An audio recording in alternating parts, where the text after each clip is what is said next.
It's truly amazing.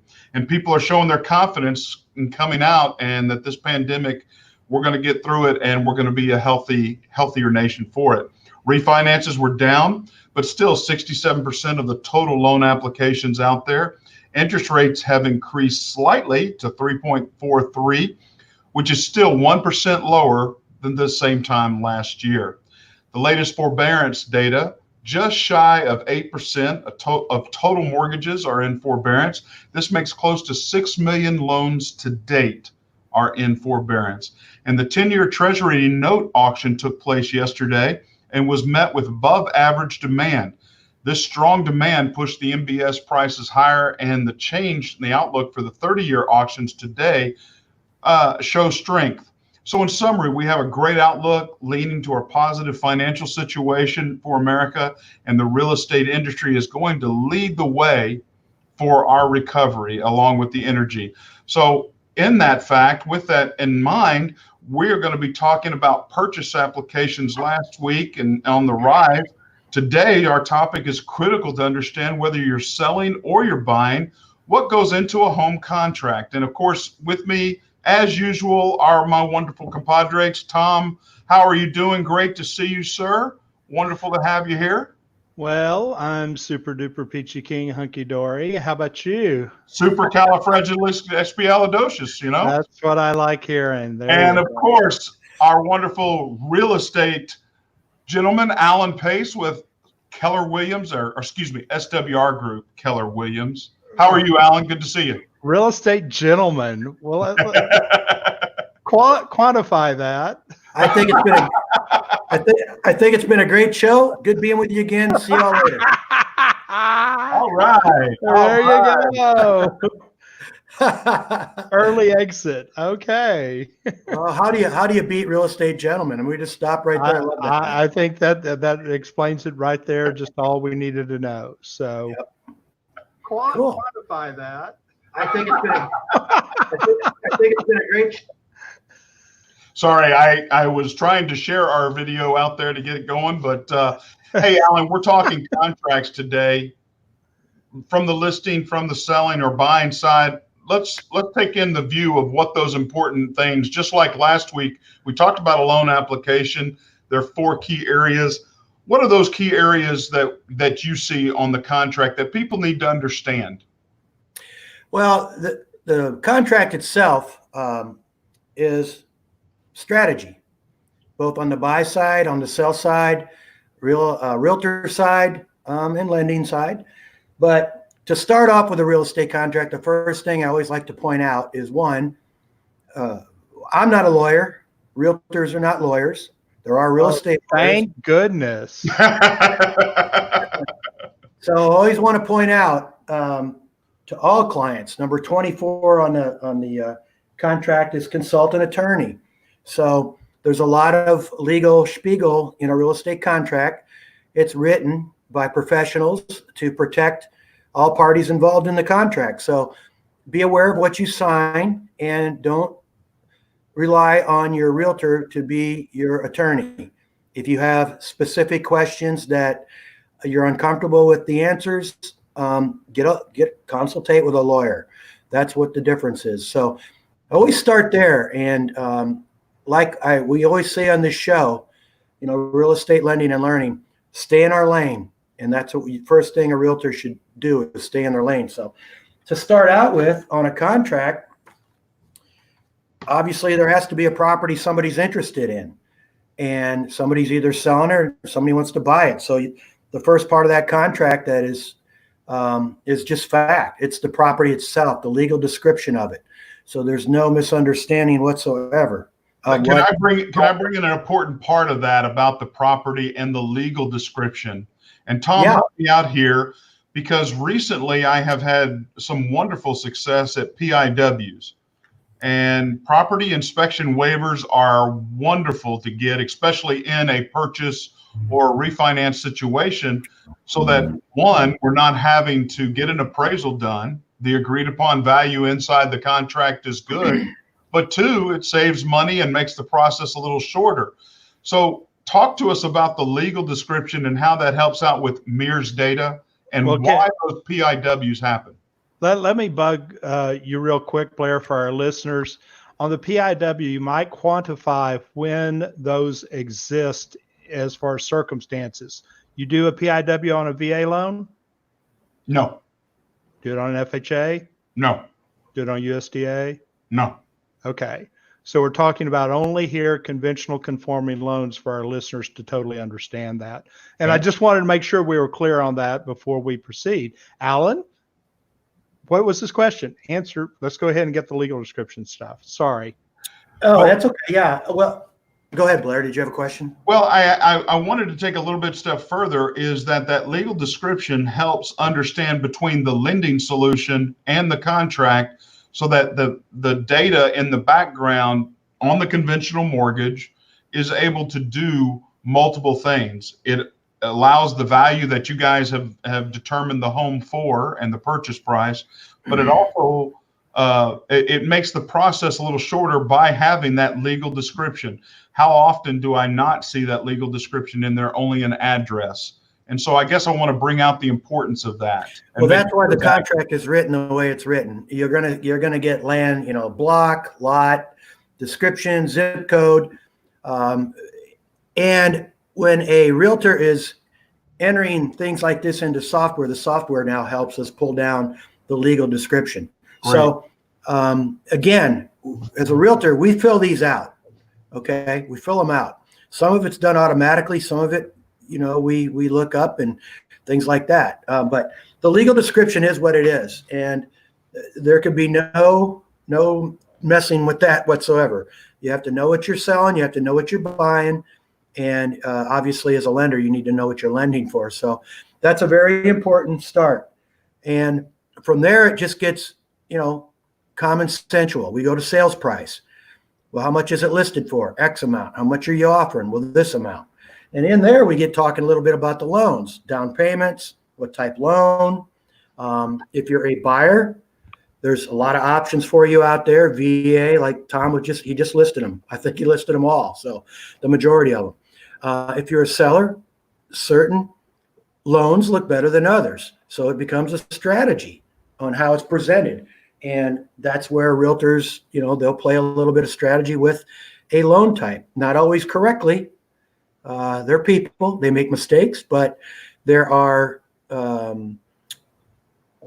especially in times maybe 2 years ago when we were just rolling, you get a listing, you get 10 offers in a weekend. Then as a buyer agent, you had to really perform hard for your buyer to get the nod, i.e. maybe the buyer family would write a letter to the seller. Maybe you would explain the difference between cash and a VA loan. Why maybe a little bit less cash offer is better than a loan that has restrictions to it, which protect the buyer. But when you're the seller, what you want is generally your money. You want your money, and you want it as quick as you can get it without complications. So there's little strategies that go into all this. And that's the first, and a very big part of this is the first two things: the legal description, what is it you're selling or buying? And then how are we going to buy it? How are we going to sell it? What are the terms? And that's when, we talk all the time on the show about a good relationship between a realtor and a lending team. It's just so important to be on the same page, to know when you say something, it's 100% fact. You're backed up both by the realtor and by the lender. And Tom, when you teach, how much when you teach, do you get into strategy at all, or do you stay with the just the facts, the things that are black and white and written? Or do realtors, potential realtors or existing realtors, do they ask questions like that of you? Well, I'll tell you what, this is so germane because I'm teaching finance classes this week, not only in the evening, but during the day. So I'm like inundated with finance and relationships and realtors that are either getting their broker license, who have taken the classes and are coming back to enhance and use this for their qualifying requirements, or I'm getting first time people that are getting into the industry, new realtors, which is the majority of people I teach at Champion School of Real Estate. See, I got my little shirt on. I'm all ready for class today. This is Yeah, I'm ready. Look at that. yeah. Oh yeah, there you go. Fired up. But bottom line becomes that we try to pass on to them not just, okay, this is for the test, this is what, but in my classroom, try to teach them life skills, that matching up programs is an incredibly important part for them to be able to sell homes, for them to understand when they go into a dog of a house that there are options for this borrower. You may have found for that person a perfect 4-bedroom, 2.5-bath home. In other words, they got 4 kids or 3 kids. They need lots of space and so on and so forth, but they can't quite afford that much, but they find a great deal in the neighborhood they want to be in. And there are loans out there that if I can teach realtors about to help them understand better, there's loans that they can use in order to fix those properties up. And I often use the example of Chip and Joanna. I mean, Chip and Joanna have rebuilt Waco basically. And if you know who I'm referring to, you're an HGTV watcher and all that. My wife brought the hat home from her little tour down there. Oh, I love it. I love it. Man, I don't know how you could revive Waco and make it into a destination point, but they have. But the fact is they're using those instruments. You can tell they're taking this house and the premise of their whole show was, before they created their own network now, their premise is that we're going to find this house that, but it's where you want to be. It's the size house you want to be. And if you do these things to it, it'll be your dream home. And you see the expression and reaction of those people's face. So I try to get that across in classes, that finance is so much more than just, well, I'm going to go get a loan, FHA, and put down 3.5%, and my payment's going to be $1,000. No, and Blair touched on the appraisal part of it earlier about how things have been simplified a little bit. And I think going forward, some of the simplification is going to go with us. But he also mentioned inspections. So one thing a buyer should never do is not inspect the property. And that's a different type thing than an appraiser might do, obviously. But they should never inspect the property. They should never not have it inspected. They should always have it inspected. You're using a double negative. You're using a double negative on me, man. I just wanted to see if you guys are paying attention to that, Tom. You know the test. Come on. Oh, I'm sorry. There are first-time home buyers who are a little low on cash. That is this a good way to save, $300-400? It's a tremendous way to lose $25,000 and $30,000. So you got to get the home or just be unhappy in the home that you're buying because you didn't discover something that should have been upfront, disclosed, anything. And that's the other thing, and not to jump too much, but there are seller disclosures out there. And again, it's a piece of paper written by somebody who's got legal, aptitude. But it's all depends on how somebody fills it out. And there's a checkbox called unknown there. And really, even if you live in the house, a lot of people don't know all the issues. Some haven't been in their attic forever.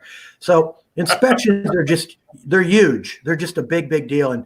And when this process is getting simplified, inspections are not one that you want to simplify. No, I agree. And it is, sometimes you have to coordinate with the lender so that they're not doing the appraisal order immediately until the inspection's over and negotiations are done, because that inspection is so important to not only discovering but negotiating through the rest of the contract. And I want to remind our listeners that you can comment live, put your questions over there, and we'll be glad to get to them and answer them live on the air if you so choose. Or as you can call in. You can find us at KVGI Media on Facebook Live or YouTube. Again, KVGI Media, and I'm sure our producer will put the phone number up there very shortly. You can watch for that.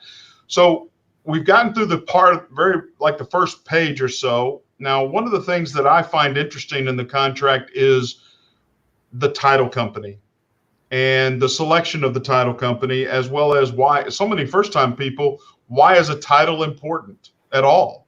Why do I have to pay this expense for title insurance? can either one of y'all go into that a little bit and kind of give us an understanding, at least an overview of why title is important and what can happen in paying for that, because it is a large piece of closing cost. And maybe we can both chip in on this a little bit, but we're still on the first page with title.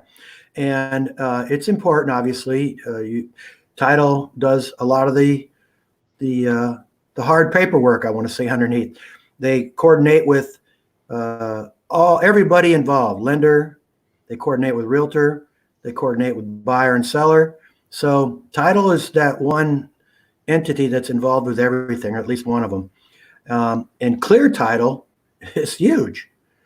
You want to make sure that you're buying a home that is free and clear. You don't want, Uncle Jim showing up in 2 years and going, I own this place, get out.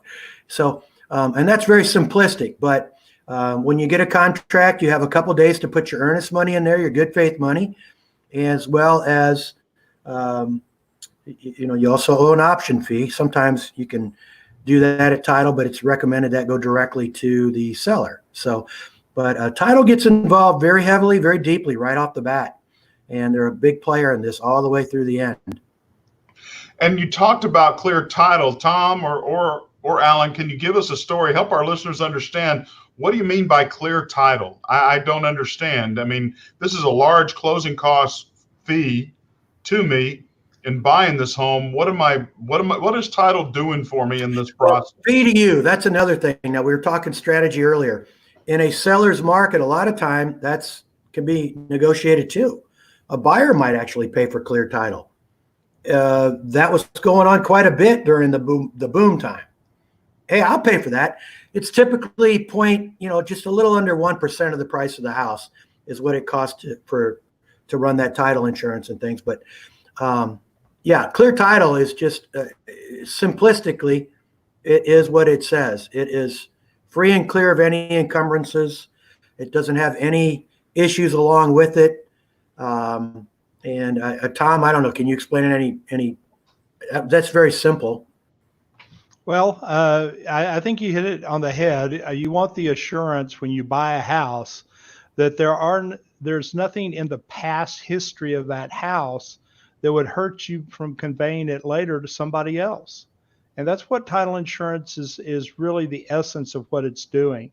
It's checking public records. It's checking the ownership from the previous folks. Then I think you mentioned it earlier, having Uncle Chad come in and say, I own the house, get out.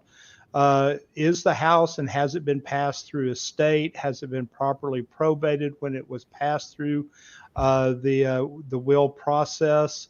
All these things, all these answers are basically covered in the title process. That's what they're investigating. That's what they're going back and doing, is discovery with regards to liens, encumbrances, clouds that could exist. And a cloud, if that exists on your title, you really shouldn't be buying the house. We buy a lot of homes with knowing that there's some certain encumbrances. We know that there's easements that run along the back of the property, and we understand we're going to put a loan against the property when we buy it. But if there's an old lien there that hasn't been paid off, that's what title insurance is doing. It's checking the records and making sure that when we get it, we're getting a clean right to the property, which is what title means. Right to the property is what title interprets to. So it's nice to have an insurance policy that way if you're buying a property, for sure. And people that sometimes buy it without that, man, that's a scary process to do without title. Tom, help our listeners understand what can happen in a situation. I've heard you talk about somebody coming in and laying claim, but title insurance actually, just like car insurance, they're going to pay for anything that comes up and to help defend that situation or prosecute. I mean, what's going to happen here, or what has happened in the past that you've experienced that you can share a story to help people understand this? Because first-time home buyers, they're like, I don't understand this. This is way more than car insurance. And well, specifically, I mean, the example I would give is that, I had a property when I was doing real estate and doing it actively. That I had a property where it had been intestate, and the executor of the will took it upon himself to sell the property, which was the wishes in the will. He was doing what he was supposed to be doing. But when he sold it, he signed off that he was the only one entitled to be able to transact that situation and sell the property. And unbeknownst to the buyer, there were 7 other heirs that should have signed at closing that said, no, he doesn't, we agree to sell the property. And because of that, the title company came back in and they had to chase down heirs, including a situation where one of the heirs was not around anymore and they couldn't tell where he was. And he may have lived as a homeless person in Seattle or whatever it might have happened with this person. They had to publicly post the records. They had to go through all sorts of fits and jerks to make sure that everything was done, including negotiating with the heir that had received the check, the distribution of those funds between the heirs. But without title insurance, this guy would he would have bought a house, and there still would have been 7 other claimants that would have said, hey, you owe us money. And that's why insurance steps in. And for the average person, it pays for lawyers because title companies to cover themselves because they've made a mistake. Probably, if you get to this point Tom's talking about, somebody made some errors. So that means lawyers got to get involved to represent all parties, and you're covered with that too. A lot of people could not afford that. So exactly. That's kind of a good thing. But back to the contract as strategy. So if you're the average person buying a house or selling a house, you don't really get into the what Tom just described. It happens. It's I wouldn't say rare, but it doesn't happen a lot. And most people don't have to go through that. But the fact that they have the insurance itself is peace of mind. It's explained that way. And you move on to the other aspects of the contract, which are, okay, now I bought it. We've agreed to a price. I've got it under contract. I'm the seller. I've agreed with a buyer. Well, the next step is you are allowed time to due diligence. That also can be a strategy. Because there is a space on the contract for how many days do you want on your option period or your diligence period. When we show a house, if you're a buyer agent, when you show a house, you see what you see when you walk in that home. You don't see what's hidden, the water tank, the attic, the air conditioner. You might physically see it, but you don't know how it really performs or how efficient, or if there's a leak that, you might not know of. So again, these contracts are written to protect all parties involved. You need to hire an inspector and let the inspector, who's trained and certified, go through the house and identify those things. That takes time. During a very busy market, as again 2 years ago, when you would get 10 offers, a lot of agents and buyers were strategizing to say, hey, we'll only tie up the property for 3 days and we'll give you $500. Well, what does that mean? Well, that means that they're going to do their diligence really fast, which ties up the house for less time for a seller should they opt out, because they can anytime during those 3 days. And by putting $500 into Kitty instead of $100, well, the seller's going to get $500 if they walk away, and they're going to get it in 3 days. So all things being equal, that looks a lot better than the same offer with a 10-day option period for $100. So therein lies a strategy. And that played out very significantly a couple of years ago, trust me. So every little thing on this contract has a little touch of strategy involved. And it's best to kind of know those going in. Today's market's a little different. Things have kind of normalized some. Now, before the COVID thing, things had normalized. We had inventory, we had buyers, we had sellers, we had good lending terms, some of the best lending terms ever starting out this year. Is that right, Blair? I would agree. Yeah, so things were kind of really getting back to normal and nice, and then the COVID hit, and we're all learning how to get through this, and we will. And like I said, I just put on a nice listing in Capel, and people still want to sell, and people still want to buy, and we will get through this. So that's just a little transference of strategy into real world application of a contract. What is the biggest challenge in negotiating when the option period, is coming upon you? What are you strategizing on the buying side, and what is the selling side, the listing agent with their clients? What are they all working toward? Because I can see different, challenges on both sides, would you not say, during that option period? And you brought it up. $100 tends to be the standard. Does that $100, if they go through with the contract, go to closing, or is that just an extra 100 to the seller at all times, or does that come back? What happens to that? Well, that goes towards the purchase of the contract if it goes through. It just tells the seller these people are serious about it. They don't want to tie it up a long time. They understand the ramifications of tying up a property in a busy market, and they're willing to put their money where their mouth is. They want the home. So here's $500, which it comes out of their pocket initially. They have to write a check, but it goes towards the purchase of the home if they buy the home. If not, the seller takes the $500 and they move on and sell it to somebody else. But go ahead. You have a question? Well, the inspection during this option period, there's an inspection, and then you have challenges like, oh, we recommend that you get a foundation or a roof review. We recommend the HVAC system needs to be double checked, or the hot water tank. I mean, what are all the things that can happen during this period, and how quickly can they be negotiated? Because you said 3 days tied up. What happens if that inspector hits some things and you still want to buy the house, but you want to negotiate these? That's an option, right? Well, we can extend the option period if we need to. And that happens. And that happened quite a bit during the busy times. But bottom line is an inspection. The first thing everybody needs to know is the seller is the boss. It's their house. They can walk away by saying no at any time, unless they've agreed to a price. Now, if somebody comes in and they want a lot of things fixed and the seller thinks it's unreasonable, they just say no and the buyer can move on. The seller can't, but the buyer can move on, and they usually do. And that's kind of how seller has control. But in general, if you're a buyer and you're a buyer agent and you go through an inspection, the major things need to perform: air conditioning, heating, water tanks, your electrical panels, safety matters. Okay. And of course, this comes up when you have, thousands of homes in the DFW area still have aluminum wiring from the 60s. Many more have the old breaker boxes. And now, does it mean they're not safe? No, but they don't meet 2019 standards, which is what the inspectors are working from last year. And so an inspector's job is to detail that in his inspection report, and it can scare the living daylights out of a buyer.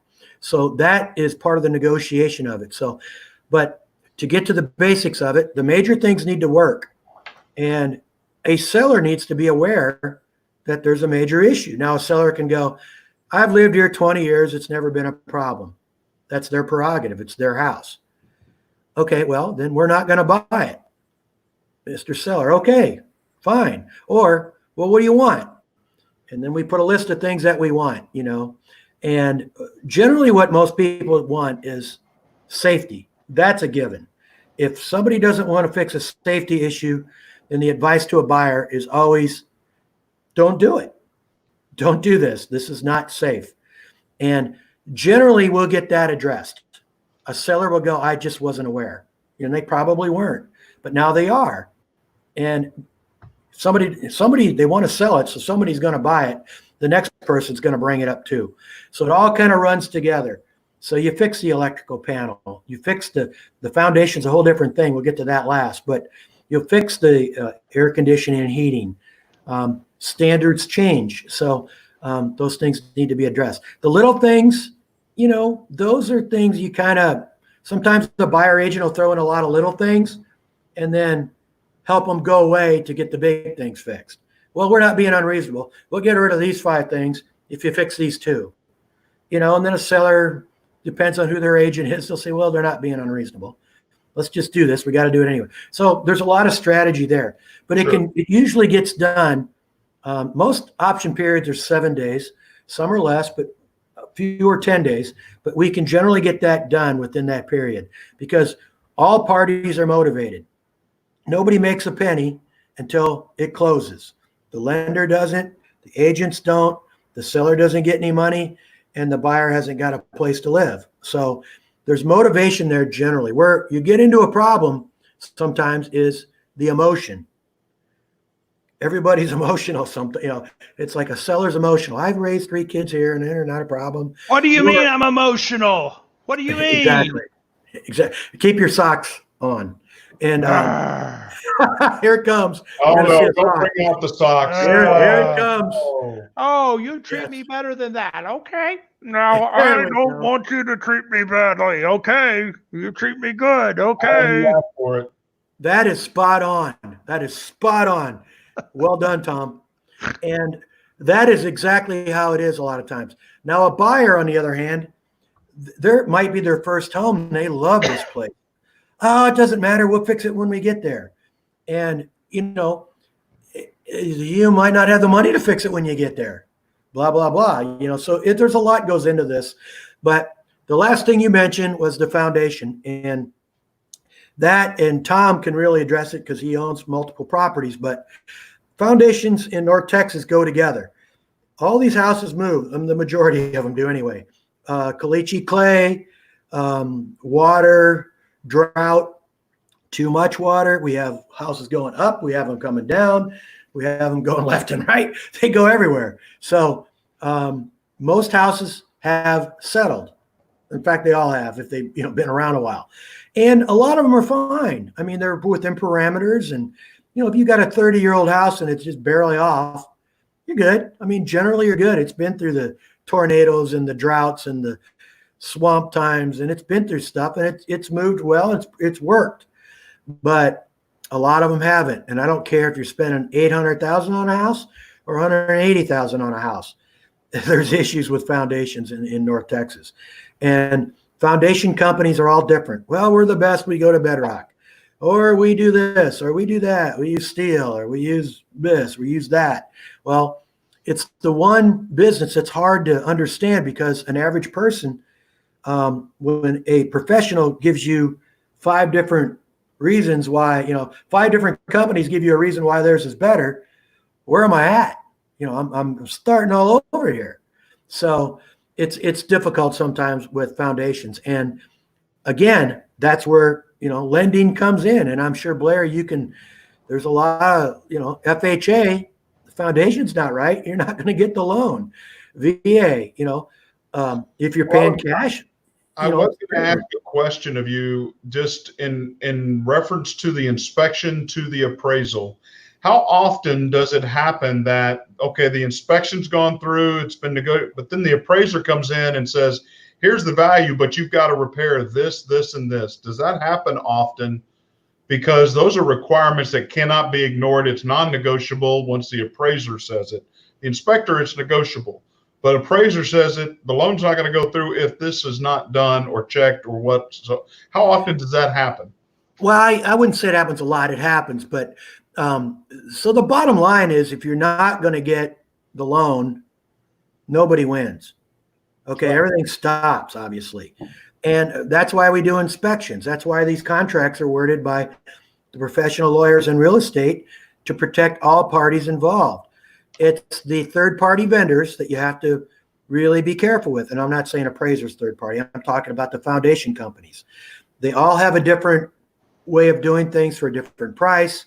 And if you're buying a $170,000 house, you can't spend $50,000 to get the foundation fixed because it's not going to be a $230,000 house probably, with that foundation fixed. You're not going to get your $50,000 back.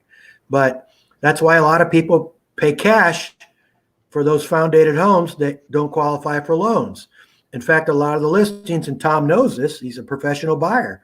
When you see a listing, it might say cash or cash only. It might say cash only on it. And there's a reason for that. It doesn't qualify for the FHA or the VA loans. And that is important when a first-time home buyer is looking at listings and then they see either cash and conventional only. What would be the reasoning for that, Tom, that somebody's stating, hey, we're not going to go VA, USDA, or FHA. It's only in cash or conventional. Why would a listing agent do that? Because the house is a piece of crud. Oh, really? I I mean, mean, a I song don't. can't tell us I, that? I was going to sugarcoat that, but my friend You said, "Don't." can't. He said, "Don't sugarcoat that." And I said, "What do you mean?" I don't think it's a good idea to sugarcoat it. Okay. Well, I'm glad you Yeah. didn't sugarcoat it. It's Well, like a lot of things in life. It's a combination of first-time home buyers. You set up a search based on working with the lender. How much can they actually afford? But today's technology says, I don't need my realtor or my lender helping me with what I can look at anything I want out there. And they will find these homes, okay, that are 170,000 in a neighborhood that might be 210. And you have to have that talk. You get what you pay for. By the way, you can't pay for this. It's cash only. Well, that doesn't seem right. Yes, it does. These contracts protect you. Your lender is protecting you. And there's reasons for this. If you want to pay $155,000 cash, you have a crew come in that you trust and you love, and they do good work, and you're going to flip the house or you're going to rent it out. That's a different, way of doing business. That's an investor doing their thing. And investors are really important in this market because there's a lot of people that don't qualify for loans and they need a place to live in a good school area or in where they want to live where they want to live too. And they should have that right. And the real estate investor is an important part of that process. So the real estate investor picks up where the FHA, the VA leaves off. They say, no, thank you. It's not good for you. You don't qualify, So it all goes together and it all makes sense.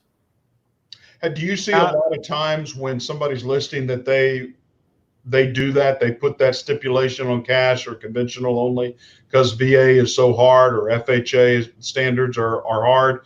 Or is it just because of makeup of investors and it's an investment property to be flipped?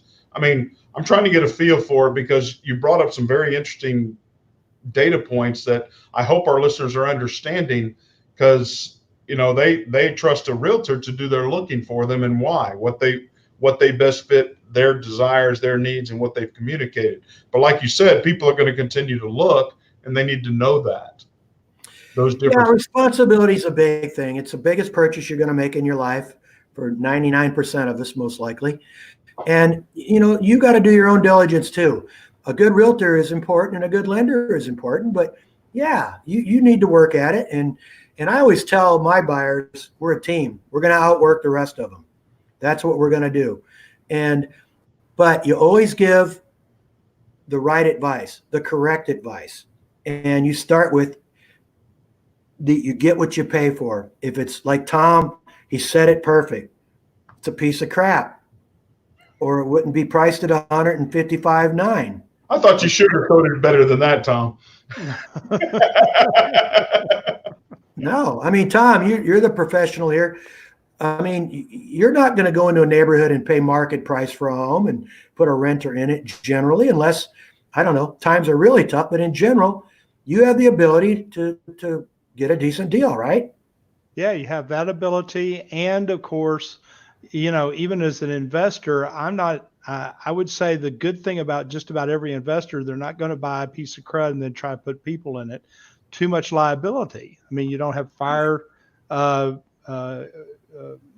smoke detectors. You don't have. Well, you're not up to fire locking code or electrical system. code, right? Yeah, and I mean, so for investors, I would say most of them are probably pretty responsible with regards to knowing that there's a huge amount of liability if they don't take care of the people they're putting in those houses. So yeah, exactly. And then if you back up just 1 second, we're under contract. We did our diligence, and another major part of a house is the roof. And you would not believe how many people put in a claim for the roof and then don't do the roof. oof. That happens. That happens. And as an investor, Tom has run into that, I'm sure. But in general, you shouldn't run into that. If you're putting your house on the market correctly, it should be done correctly. And the seller disclosure clearly states, did you use any funds other than what you got the funds for from the insurance company? It clearly states it. So let's say the seller makes a mistake on the disclosure, and it happens. Okay. Well, the insurance companies aren't going to make a mistake. Tom was just talking about code and fire code and things like that. But when you go to get insurance on a home, the insurance company can see the history of that home. They can see any claims made on the house. And a good insurance agent's going to say, hey, the roof says here it's 12 years old, but I see a claim here that's only 5 years old. Okay, now we got a problem. Okay, we got issues. Yeah. So help our listeners understand, what report can they view or ask to be able to see that information as proactively as possible? Well, you go ahead and go with that report, because go ahead. You tell them the report. I know where you're going with this. I'm talking about in the process of, Sure. Most people aren't thinking reports, and they're not thinking No. algorithms, and they're not thinking that. They're thinking about, oh boy, I can't wait to invite my parents to my new house, or Yep. I can't wait, we're going to have that baby in August, and we're going to have that baby room. They're not thinking of all these reports, but what they're thinking of is when they hit a roadblock and they go to buy the insurance, an insurance man or woman says to them what we just talked about. And Yep. there's the name of that report. Clue report. Oh, Okay. is Tom doing that? That's me. You can, what we're leading up to is that one of the things that I do with all of my clients, and I hope everybody out there should be asking for this in the option period, is to just go to your insurance, either one you've been recommended or referred to, or go to yours. But they can pull what's called a clue report, and that will give you 7 years history on any claim on that home. And to be honest, sellers don't always tell the listing agent what has happened. But we have discovered in multiple negotiations, $88,000 fire damage in the kitchen, or a $32,000 roof and foundation issue. I mean, The second biggest issue that comes up on these reports is flooding. Roof is a big one. Flooding is the second big one, because people go, well, put in a new floor, blah, blah, blah. And I come across that probably equal to or greater than roof. Wow. So it gives you an insight to, one, the disclosures. Is it true? It gives your buying agent, your borrowing agent, a lot of negotiating power with the listing agent when you discover something that has not been disclosed. But you also need to do your due diligence to know, okay, if it was flood damage, did they repair everything, or was that wall just painted over? I mean, there's a lot of things that come involved with that, knowing, hey, they disclosed everything. We know everything. This is great. It kind of gives you confidence to move forward. So it's called a clue report. It's easy to request. And I mean, if most agencies should give it free to a client. So, well, most sellers do their level best filling out a seller disclosure. Very rarely does anybody purposely make a wrong answer on a major thing. Well, no, I agree, but you have times that the home's been willed, the people that lived in it have passed away. Yeah. The kids don't know what has happened to the home. Well, where I was leading with that is the inspection. That's why the inspections are so big. You got to have a professional go in the home and look at it. And believe me, these girls are trained.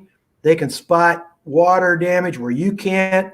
They can see where maybe an air conditioning has moved off of its recent foundation. They can see things that you don't see, because all we do when we look at a house is the paint, the bedrooms, the closets. We look at things we can see. Can I see my family sitting in the kitchen? But any good realtor, any good lender along the way is going to always work with their client on the diligence of the home that they're trying to buy or sell. And what does Mike Majeski say about his inspections? He actually gets up on that roof. He doesn't do it through, any flybys or anything along that. He actually gets up there, and I'm too old to get up on that roof right now, but these guys get up there and inspect and understand. And I think it's just so important that we do that process. Yeah. So good points. Thank you so much. What's our next process in the contract? Well, we're through, let's say we get through the option period, we go into the pending period. Pending is when either the people if it's a cash sale, they're just basically accessing their money. making sure everything's free and clear on the title part of it. And that usually doesn't take very long. But on the other end of it, again, it depends on the loan, conventional VA or FHA. We're trying to get our money. We're trying to borrow. We've done everything Mr. and Mrs. Lender have told us to do, and we're waiting. And when things were really busy, appraisals took forever. It was hard to get an appraisal. And sometimes you would wait 2 or 3, 4 weeks for that sometimes. I mean, it was 2 or 3 weeks is hard enough, but when you go more than 3 weeks, it's very difficult in the process. Yep. So the pending part is a lot of excitement, both for seller, because they're moving on to their next house and they're going to get the money they need. And for the buyer, they're excited. We've gotten through all the things we needed repaired, which have to be repaired before closing. And it's a nice period. So it's called pending. And you could probably talk more about the appraisal part of it. I mean, any lender has to know what they're borrowing on, right? That's correct. And we want to understand that you're using it as collateral for the loan. We want to make sure it equals the value or better. And how often does it come back in your experiences, both of you, when the appraisal doesn't meet the desired number? What happens then? Well, Tom, go ahead with what you as an investor would see. You know, that's probably a little bit less of an issue for you as an investor, but as a person who buys a home, it's a big deal. Well, essentially, there are 4 things, and again, as I teach all my starting agents, there's 4 things that can happen. The first thing that can happen is you've got a $100,000 contract, and the value comes in at $95,000. At that point, can the buyer make the difference up? Can they pay the $5,000? Now, I'll just be frank with you, that's paying 5% more than a professional said the house is worth. And if I'm in the background, I know realtors hate to hear this. If I'm the lender, I'm in the background and I say, one thing you've got to take into consideration is that's 5% more than a professional said the house is worth. If you pay 100 and they say it's worth 95. So that being said, I'm not trying to kibosh the deal. I'm just trying to make everybody introspective, because if we go and I just watched The Big Short last night. I like watching it about every 3 or 4 years, and it's free right now on one of the channels that's trying to get started. And I was like, yeah. Oh, I remember all this. Yeah. And the simple fact is that in March of 2008, suddenly everything fell out. The rug fell out from under everybody. And at that point, values, if you bought a house for 100,000, it was suddenly worth 80 or 90. Well, that's one thing I want to. You don't leave yourself with any room by paying more than what a professional says that house is worth. I want to throw one thing into this too, because remember, we all work for somebody. And if everybody agrees to pay a little extra, that's happened quite a bit in my life. And I sure know. It works out good in the long run. So go ahead, Tom. Sorry. Well, and I may be sounding like Negative Nelly, because I've lived through the 80s and I got burned by this huge. I had millions of dollars of real estate and I got burned big time. So live and learn. But the second option is that you come where and meet somewhere in between. So you got a $5,000 difference. The seller comes down $2,500. The buyer comes up $2,500, so on and so forth. And there are different sources where, monies can come up and be used. Keeping in mind, again, the buyer's got some bottom lines as far as what they can do and how they're doing it with the cash that they've got available. The third option is the seller realizes that, well, I've got a professional appraisal on this. If it's FHA, this value is going to stay with the house for a while. So that's going to cut out that section of the mortgage. Well, and Why is that important? Help them understand why that is important. Well, on an FHA transaction, that actually value will attach to that property because of the case number that's been issued. And the next lender that comes along with Joe Blow, the next offer will be tied to that original appraisal for a period of time. And So again, they may put the back on the market and say, well, I want my price, but then they have to cut out FHA buyers, which may be the heart and soul of their buyers. So again, you get those situations, those three different situations. You agree to come up all the way, you come in between, meet somewhere in between. The third option is that the seller actually comes down to the appraisal price. And then the fourth one is back out, which of course is like the knife in the heart of all of us in the transaction. Is you don't like that happening, but get the socks out. The socks. No, don't put it. No, don't do that. But the bottom line becomes that there are options that are there, but that is something that has to be resolved to go forward, because the lender needs to know. Lender needs to know if you're going to bring the extra $2,000 to closing. Well, where are you getting that money? You barely have enough to close in the first place. So all that becomes factors involved with the transaction, those four options. If you get a mismatch and the appraisal doesn't come in for the sales price. Yep, that was explained absolutely perfectly. I mean, just right on the money, man. I love that. 100, Tom. Good job. Well, good deal. I'm telling my students correctly. That's you are. I'm sitting here learning. I get a little nervous when I do this. Well, what if he's wrong?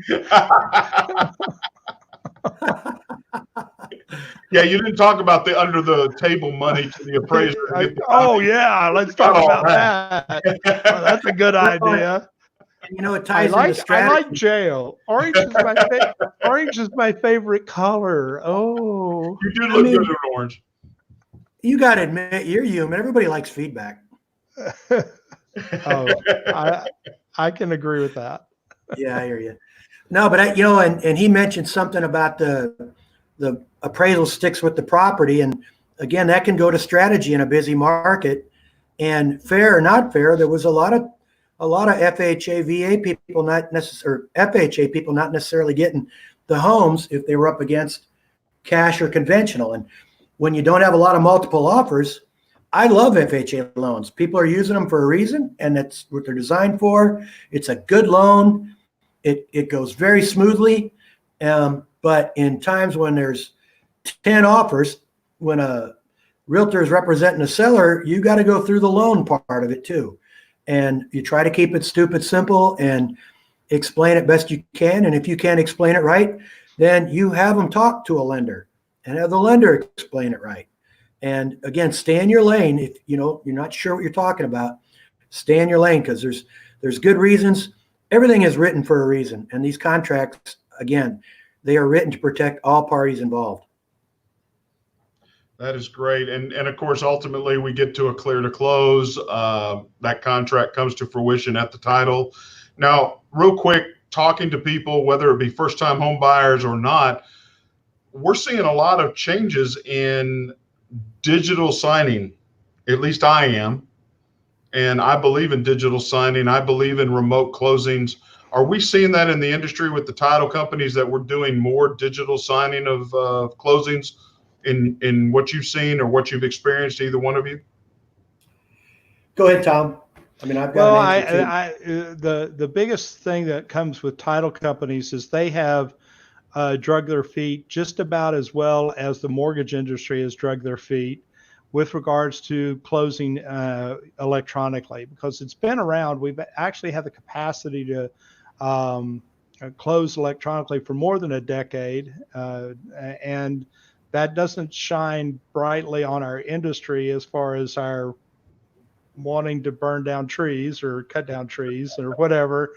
And I don't care so much necessarily about the cutting down the trees as do the time frame. And this generation of younger folks that are coming in, they don't want to sit there for an hour and 15 minutes and sign documents. Exactly. That's just, and even those of us who have bought a house 2 and 3 times before are of the same nature. I mean, it's, I went through the sale of one of my properties out in Greenville here, about 2 months ago. And of course, with the COVID thing and everything, the closer came to my house and was a little disappointed she didn't wear a mask, simply because she was young and I'm old, and I don't know where she's been. But anyway, Bottom line, You sprayed her with Lysol, didn't you? I did.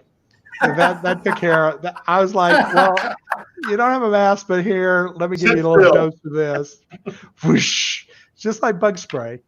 But the bottom line is that I felt like all this could have been done remotely. And this is kind of the way our world is, that if there's going to be more demand for that electronic capacity, and yet the title companies haven't embraced it in the vast majority. And the only thing I can add to that is that it has changed for good. This is, our industry is changing for the better, I think. And, some of the things you have to physically sign too are ridiculous now. You sign a piece of paper in some cases that's your real name. You sign your name that it's your real name. And there's a notary there that takes your ID and actually notarizes and says you are who you are. Exactly. So what are we doing here? Yeah. So the ones I like are the ones that state it's a federal document that states if you lie on a 1003, the FBI, it is, you're able to be accused and brought to trial. But then it's the state one that also says the same thing, that it's illegal to lie on the 1003. And it's very repetitive. I mean, there's really, Tom, correct me, but there's 3 key documents that need to be signed, right? There's 3 out of 8. The deed of trust in your application. Yeah. Okay. I could go with that. Isn't that, but you don't even have to do that in person. You can do it electronically. How do we record our deed of trust? Your deed of trust, when it's signed, they automatically scan it and send it to the county courthouse. They don't even. For 5 years, now, you could get online, order a car, they deliver it. Everything digital, not hard. Exactly. Homes are not gonna, they won't deliver the home. Not cars. Yeah, but they're expensive, and they're yeah, exactly. It's the second biggest thing you buy. Yeah. So things are changing. I mean, the contract is critical, and I thank you for going over it so well, Alan. Thank you for sharing it. We're coming up to closing out our time here. Again, if you have any comments, please share. You've got our email here. You've got our phone number. Call us. Let us know how we can help you. And I just thank y'all so much for distance from me, social distancing as they call it. And Mark, our monkey butt owner of the radio station all the way up in Michigan, we're so glad. I hope the snow continues for you and the cool weather. I'm Blair Thomas. I'm Tom Holm. I'm Alan Pace. God bless. Y'all have a wonderful rest of your week. Don't forget Saki. Bye-bye. Bye-bye.